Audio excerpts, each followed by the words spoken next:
2001 में जब गुजरात के सीएम बने थे तो आरएसएस की वजह से ही नरेंद्र मोदी सीएम बने थे। रामगोपाल यादव ने कहा है कि भाई संघ तो उनका माई बाप है। अगर आरएसएस के पास नरेंद्र मोदी नहीं जाएंगे तो किसके पास जाएंगे? संजय सिंह ने भी कहा है कि अगर संघ का पुराना इतना 100 साल का वो है तो थोड़ा सा ये भी को प्रकाश में डालें कि अभी तक पुराना पिछड़ी जाती है कोई छोटी जाति से अभी तक कोई संघ का प्रमुख क्यों नहीं बना।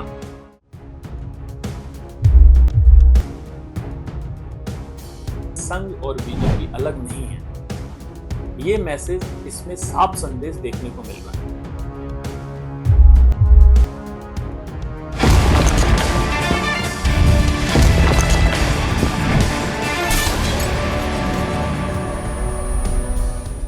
नरेंद्र मोदी का दौरा जो था नागपुर का दौरे के दौरान पे नागपुर जो हेडक्वार्टर है यार संघ आरएसएस का हेडक्वार्टर, उसमें उन्होंने नरेंद्र मोदी भाग गए हुए थे। उसको लेकर तमाम विपक्ष ने अलग अलग तरीके के सवाल उठाए और मीडिया यूजर भी अलग अलग तरीके के सवाल उठा रहे हैं। सवाल उठना लाजमी है क्योंकि बीजेपी का राष्ट्रीय अध्यक्ष बनने में अभी समय लग रहा है और बीजेपी के राष्ट्रीय अध्यक्ष फाइनल नहीं हो पा रहा है, जिसको लेकर एक तरफ लगातार मीडिया में सुर्खियां रहती हैं कि संघ और बीजेपी के शीर्ष नेतृत्व में बन नहीं पा रही है। इसी बीच में नरेंद्र मोदी का दौरा यानी कि नागपुर हेडक्वार्टर संघ के कार्यालय जाना, इस चीज की तमाम सुर्खियों के लिए लेकर बाजार फिर से गर्म हो गया है। तो मैं आज इस जो सुर्खियों का बाजार है इस बीच में मैं कुछ नया अपडेट लेकर आया हूं, तो इस स्टोरी में पूरा विश्लेषण के साथ बताने जा रहा हूं। तो नमस्कार साथियों, मैं हूं दीपक शर्मा और आप देख रहे हैं दी डेमोक्रेसी। और आज मैं दी डेमोक्रेसी में लेकर आया हूं संघ और बीजेपी के बीच की रणनीति। आखिर नरेंद्र मोदी का दौरा हेडक्वार्टर यानी कि संघ के हेडक्वार्टर नागपुर जो उनका दौरा था, जैसे आपने देखा कि संघ के संचालक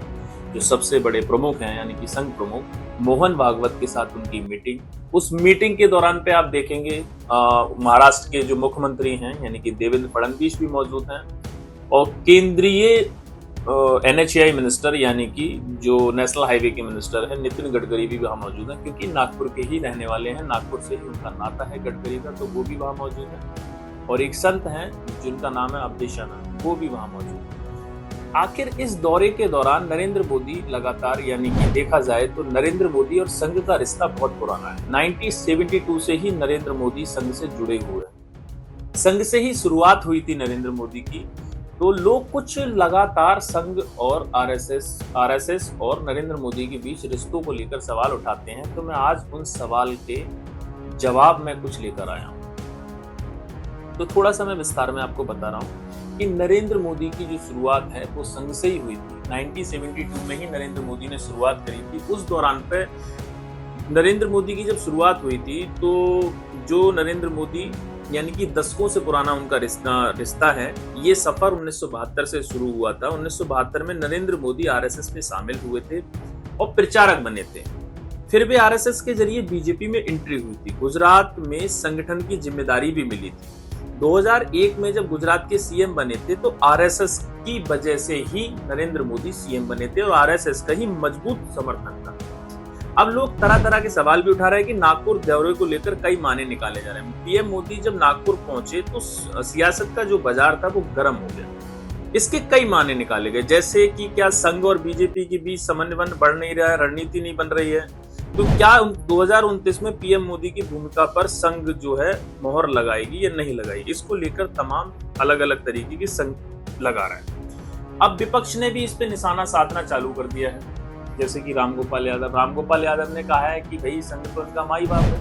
अगर आरएसएस के पास नरेंद्र मोदी नहीं जाएंगे तो किसके पास जाएंगे? तो जाहिर सी बात है कि संघ से तो उनको पुराना है और संघ के पास नहीं जाएंगे तो कहाँ जाएंगे?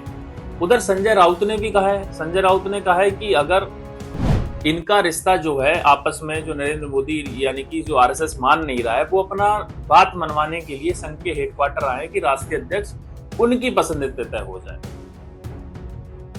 और उसी बीच में आम आदमी पार्टी के जो सांसद हैं यानी कि संजय सिंह ने भी कहा है कि अगर संघ का पुराना इतना 100 साल का वो है तो थोड़ा सा ये भी को प्रकाश में डालें कि अभी तक पुराना पिछड़ी जाती है कोई छोटी जाति से अभी तक कोई संघ का प्रमुख क्यों नहीं बना और कोई महिला अभी तक प्रमुख क्यों नहीं बनी, अगर संघ की वो 100 सालों की बातें कर रहे हैं तो इसी बीच में देखा जाए तो अटल बिहारी वाजपेयी के बाद अटल बिहारी वाजपेयी का भी संघ का रिश्ता इस तरीके का था कि वो लगातार हेडक्वार्टर में जाने के बाद भी कहीं ना कहीं बीच आपस बीजेपी और संघ के रिश्तों को मजबूत करते। उसी कड़ी को आगे बढ़ाने के लिए जो माना जा रहा है, नरेंद्र मोदी यानी कि संघ के हेडक्वार्टर पहुंचे थे। आपसी रिश्ते आप देखेंगे भी लगातार वीडियो में कैसे जो संघ प्रमुख है मोहन भागवत और नरेंद्र मोदी की बातें दिखाई जा रही है, यानी कि दोनों के हंसते हुए चेहरे दिखाए जा रहे हैं। तो आखिर जो तरीके के लगातार अलग अलग लोग चेहरे दिखाए जा रहे हैं, तो आखिर जो तरीके के लगातार अलग अलग लोग सवाल उठा रहे हैं, अलग अलग लोग तरह तरह के बयान दे रहे हैं, उन सबके बयान पे जो है चर्चा का विराम, यानी कि संघ और बीजेपी अलग नहीं है। ये मैसेज इसमें साफ संदेश देखने को मिल रहा है। और संघ और बीजेपी दोनों ही आपसी सहमति के बाद ही बीजेपी के राष्ट्रीय अध्यक्ष या कोई भी चीज होती है उस चीज में निर्णय लिया जाता है। तो आने वाले समय में क्या अपडेट नया लेके आएगा, मैं फिर आप लोगों के बीच लेकर आऊंगा। तब तक